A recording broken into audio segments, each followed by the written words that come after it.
মধ্যে অতিরিক্ত কিছু তাসবিহ পাঠ করতে হয়।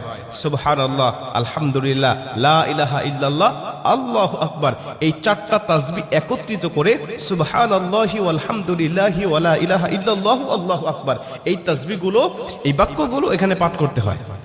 4 রাকাত বিশিষ্ট এই নামাজ সালাতুত তাসবিহ 4 রাকাত পড়তে হয় এক নিয়তে। 4 রাকাত নামাজে প্রতি রাকাতে 75 বার করে করে মোট 300 বার এই তাসবিহটা পাঠ করতে হয়।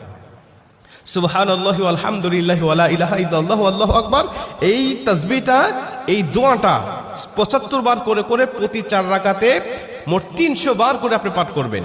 কি নিয়মে পাঠ করবেন আমি আপনাকে নিয়মটা শেখাচ্ছি।